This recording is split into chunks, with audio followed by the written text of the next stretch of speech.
Isn't it? So Red Bull were quite clear that they brought absolutely no upgrades at all to Imola, and they're trying to play with the car, trying to understand it, trying to get the performance out through learning what works well for the car rather than just throwing new bits at it and getting speed that way.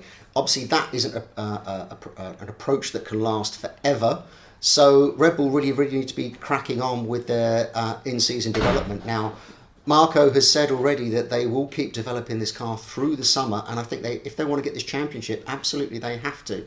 Now, Red Bull are a very big organisation. You have the design team, obviously at Milton Keynes, Red Bull Technology, Red Bull Racing, but you also have AlphaTauri, and while there is a limit to the crosstalk there, you can see they've got a very big, very broad design skill under their various roofs. So I think they really need to be cracking on, still with a mind on 2022, obviously, because again, it's an opportunity. You can't afford Mercedes to get another step ahead with another big set of rule changes.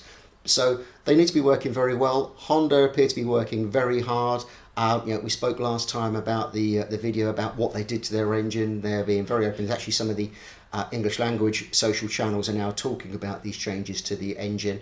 And Red Bull are now recruiting on the power unit side to take that power unit on at the end of 2021, develop what will be the frozen spec, the homologated spec 2022 engine, which is signed off early next year, and be able to carry through to whenever the next big engine regulations come, which are going to be quite interesting. It seems very much everything's up to grab with these new regulations. So I don't think at all that Red Bull could rest on their laurels and think that they're going to have it all their own way this year. As I said, with Mercedes, they're definitely going to come back at them. McLaren are going to come back at them. Ferrari, while I don't think that in race performance they really are quite there at this stage, you can see that they have recovered a lot this year. So Red Bull will have a lot of competition at lots of different racetracks in a very busy, very stressful year. They've really kind of got to get on with the upgrades to that car.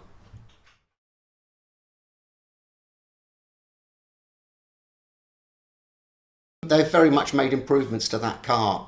In terms of visual things, there were some slightly different diffuser fences which they tried earlier in the weekend. And there was, before I go on to that, I just want to bring one other point up, which was kind of really irking me since testing, is that some people saw some shapes in the bottom of the Mercedes diffuser in that sort of step bottom section.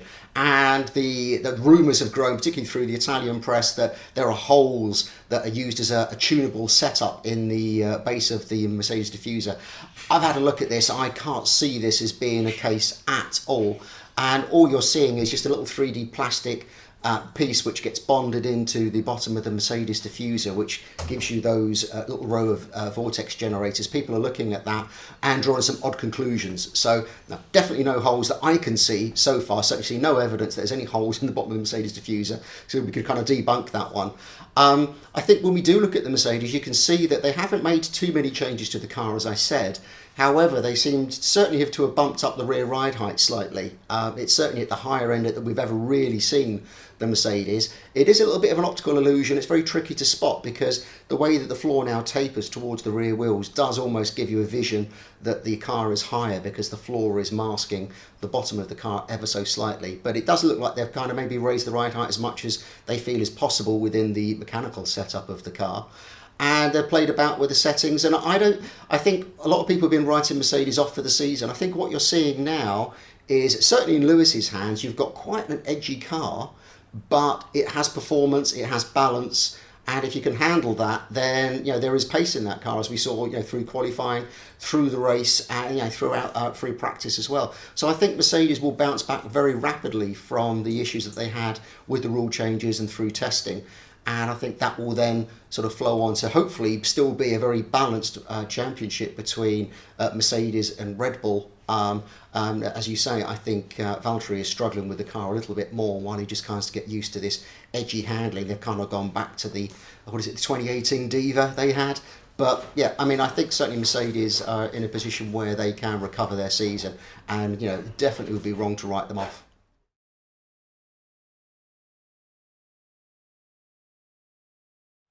I didn't notice it, to be honest. I looked quite closely at the Aston over the weekend.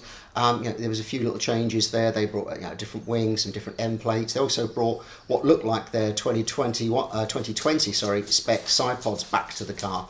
Again, showing how much of these cars are kind of modular and old stuff can get brought back. Didn't notice anything on the ride height, but it's interesting that the talk coming from the team about legal action and not being happy with the regulations seemed to ebb away as the weekend ended.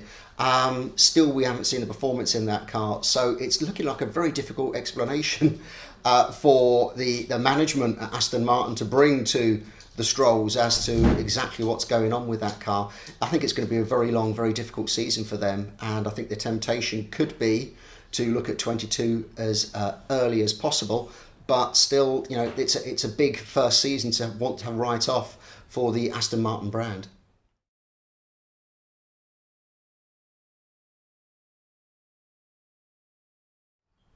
I don't think fundamentally their problems are in this engine cover and side pod philosophy. I think it is one of the cases where you see something very big, very obvious, and everyone wants to point the finger at that as being the problem. I don't think that's the issue. I think Alpine, the people at Enstone, have got slightly different issues. Again, it's very hard to benchmark where the Renault engine is at this point because it's the only car running this. Obviously, McLaren switching from Renault to Mercedes. Very hard to sort of pitch, have they made as big a step over the winter? But I still think fundamentally the problems on the Alpine car are aerodynamic, or maybe linked slightly to the mechanical setup of the car because the two are always inevitably intertwined. I don't think they're getting the results out of the wind tunnel that they want. I don't think they're getting the correlation that they want. And they seem to be playing an awful lot of catch-up, particularly with the floor edge, which again had updates this weekend. They brought back an old spec front wing and end plates, some changes to the nose and to the cape, which were all very logical. So I think they're at the stage where I don't think they have the parts coming out of any revised work they've done in the wind tunnel hitting the car. So I think we could have a few races before the real effective parts really hit that car and bring it back to the performance I think we would expect from it, because it's certainly underperforming. So yeah, I think we've got a lot more to see from Alpine this year, and I hope that again, as we said with the other teams, that they can get their recovery in this year and not be tempted to write off this year, because I think you've got to be absolutely sure as what you're doing in the wind tunnel reflects on track before you ever even start to think about doing big development direction changes with your 2022 car. You've got to be absolutely sure that the results of the wind tunnel are seen on track, or else 2022 will be potentially a disaster for them.